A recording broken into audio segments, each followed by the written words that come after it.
Hello friends, welcome to your ஸ்ரீம்ஸ் choice. இப்போ நாம் பார்க்க போகிற ரெசிபி சிறுதானிய ஹல்வா.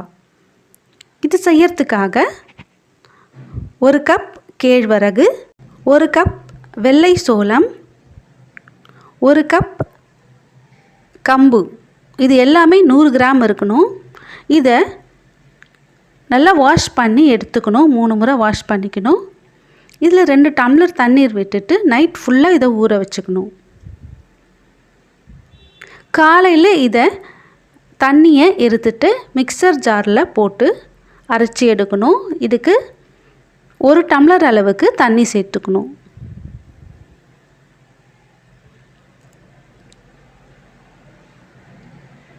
அரைச்சி எடுத்துட்ட பிறகு இதில் 1/2 டம்ளர் தண்ணீர் சேர்த்து இதை நல்லா கலந்து விட்டுக்கணும். ஒரு பெரிய ஃபில்டரில் இதை வடிகட்டி எடுத்துக்கணும். இதை வடிகட்டி எடுத்த பிறகு திரும்பவும் இதை மிக்சர் ஜாரில் போட்டு அரைச்சி இன்னொரு முறை வடிகட்டி எடுத்துக்கணும். இது நல்லா ஃபில்டர் பண்ணியாச்சு. இதை திரும்பவும் சின்ன ஃபில்டர் வச்சு வடிகட்டிக்கணும். இந்த சின்ன ஃபில்டர்லேயே வடிகட்டணும்னா ரொம்ப லேட் ஆகும். அதனால் பெரிய ஃபில்டரில் வடிகட்டி எடுத்துட்டு அதுக்கு பிறகு சின்ன ஃபில்டரில் போட்டு வடிகட்டி எடுத்துக்கணும். இப்போ இதை 1 மணி நேரம் அப்படியே மூடி வச்சிடணும். ஒரு பாத்திரத்தில் 150 கிராம் கற்கண்டு எடுத்துக்கணும். இதில் 1 கப் தண்ணி விட்டு நல்லா கொதிக்க வச்சுக்கணும்.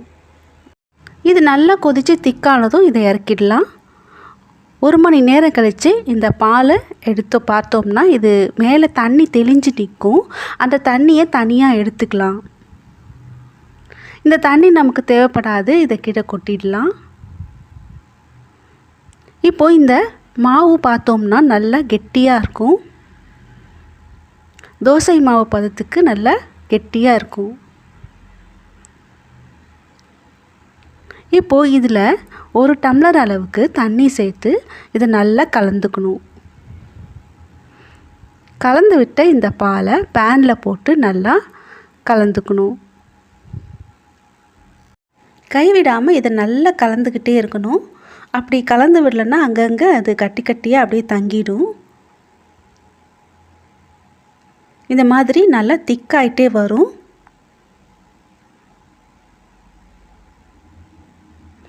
ஸ்டவ் சிம்மில் வச்சுட்டு நல்லா கலந்துக்கலாம்.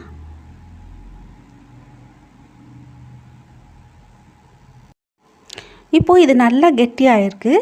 இதில் கொதிக்க வச்சு எடுத்து வச்சுருந்த கற்கண்டு பாகை சேர்த்து நல்லா கலந்து விட்டுக்கணும்.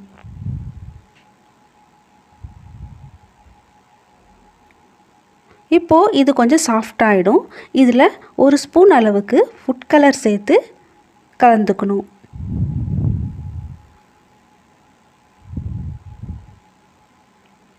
ஒரு ஸ்பூன் அளவுக்கு ஏலக்காய் பொடி சேர்த்துக்கலாம்.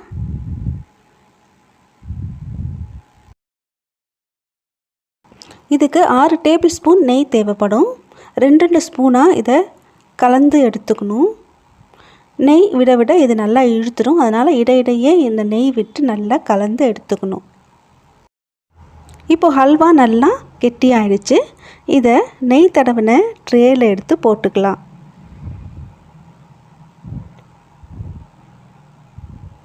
பத்து நிமிஷம் கழித்து இதை கட் பண்ணி எடுத்துக்கலாம். நமக்கு விருப்பப்பட்ட நட்ஸை இதில் சேர்த்துக்கலாம்.